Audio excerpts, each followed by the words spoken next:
सत साहिब आप सभी को।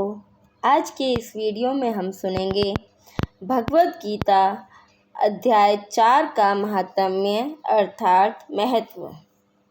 श्री भगवान कहते हैं, प्रिय, अब मैं चौथे अध्याय का महात्म्य बतलाता हूँ। सुनो। गंगा के तट पर वाराणसी नाम की एक पुरी है। वहाँ विश्वनाथ जी के मंदिर में भरत नाम के एक योगनिष्ठ महात्मा रहते थे, जो प्रतिदिन आत्मचिंतन में तत्पर हो आदर पूर्वक गीता के 4th अध्याय का पाठ किया करते थे। उसके अभ्यास से उनका मन निर्मल हो गया था। वह सर्दी गर्मी आदि द्वंद्वों से कभी व्यथित नहीं होते थे। एक समय की बात है, वह तपोधन नगर की सीमा में स्थित देवताओं का दर्शन करने की इच्छा से भ्रमण करते हुए नगर से बाहर निकल गए। वहाँ बेर के 2 वृक्ष थे। उन्हीं की जड़ में वह विश्राम करने लगे। एक वृक्ष की जड़ में उन्होंने अपना मस्तक रखा था और दूसरे वृक्ष के मूल में उनका पैर टिका हुआ था। थोड़ी देर बाद जब वह तपस्वी चले गए, तब बेर के वह दोनों वृक्ष 5-6 दिनों के भीतर ही सूख गए। उनमें पत्ते और डालियां भी नहीं रह गईं। तत्पश्चात वह दोनों वृक्ष कहीं ब्राह्मण के पवित्र गृह में 2 कन्याओं के रूप में उत्पन्न हुए। वे दोनों कन्याएं जब बढ़कर 7 वर्ष की हो गईं, तब एक दिन उन्होंने दूर देशों से घूमकर आते हुए भरत मुनि को देखा। उन्हें देखते ही वह दोनों उनके चरणों में पड़ गईं और मीठी वाणी में बोली, मुनि, आपकी ही कृपा से हम दोनों का उद्धार हुआ है। हमने बेर की योनि त्याग कर मानव शरीर प्राप्त किया है। उनके इस प्रकार कहने पर मुनि को बड़ा विस्मय हुआ। उन्होंने पूछा, पुत्रियों, मैंने कब और किस साधन से तुम्हें मुक्त किया था? साथ ही यह भी बताओ कि तुम्हारे बेर होने के क्या कारण था, क्योंकि इस विषय में मुझे कुछ भी ज्ञान नहीं है। तब वह कन्याएं पहले उन्हें अपने बेर हो जाने का कारण बतलाती हुई बोली, मुनि, गोदावरी नदी के तट पर छिन्न पाप नाम का एक उत्तम तीर्थ है, जो मनुष्यों को पुण्य प्रदान करने वाला है। वह पावनता की चरम सीमा पर पहुंचा हुआ है। उस तीर्थ में सत्यतपा नामक एक तपस्वी बड़ी कठोर तपस्या कर रहे थे। वह ग्रीष्म ऋतु में प्रज्वलित अग्नियों के बीच में बैठते थे।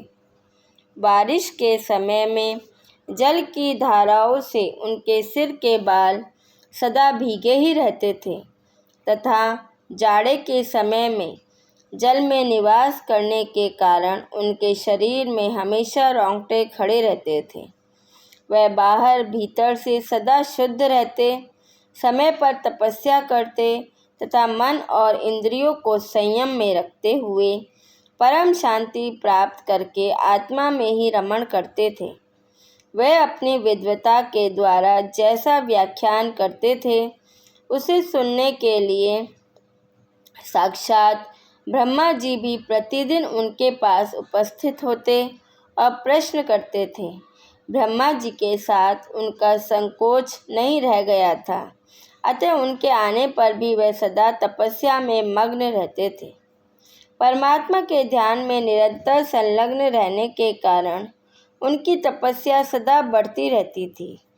सत्य तपा को जीवन मुक्त के समान मानकर इंद्र को अपने समृद्धिशाली पद के संबंध में कुछ भय हुआ।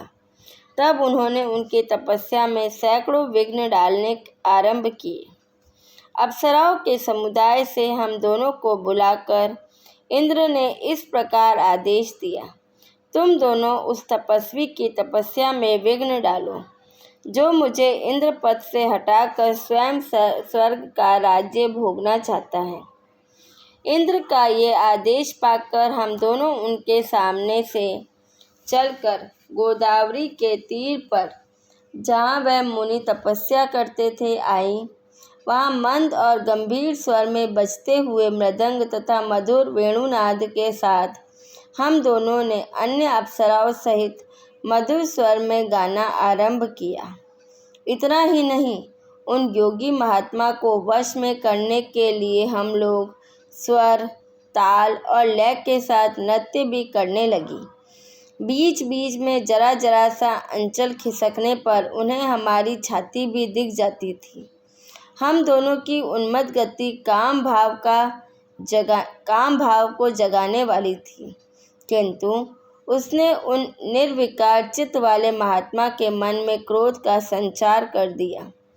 तब उन्होंने हाथ से जल छोड़कर हमें क्रोधपूर्वक श्राप दिया, अरे तुम दोनों गंगा जी के तट पर बेर के वृक्ष हो जाओ।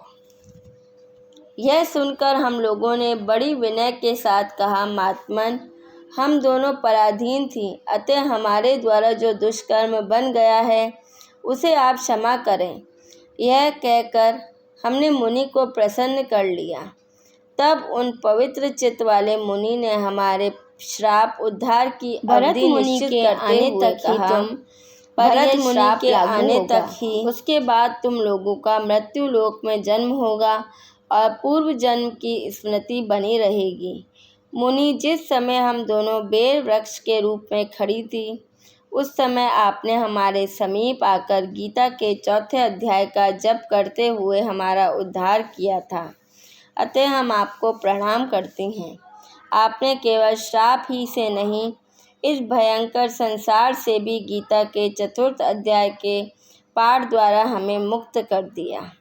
श्री भगवान कहते हैं, उन दोनों के इस प्रकार कहने पर मुनि बहुत ही प्रसन्न हुए और उनसे पूजित हो विदा लेकर जैसे आए थे वैसे ही चले गए, तथा वे कन्याएं भी बड़े आदर के साथ प्रतिदिन गीता के 4 अध्याय का पाठ करने लगीं, जिससे उनका उद्धार हो गया।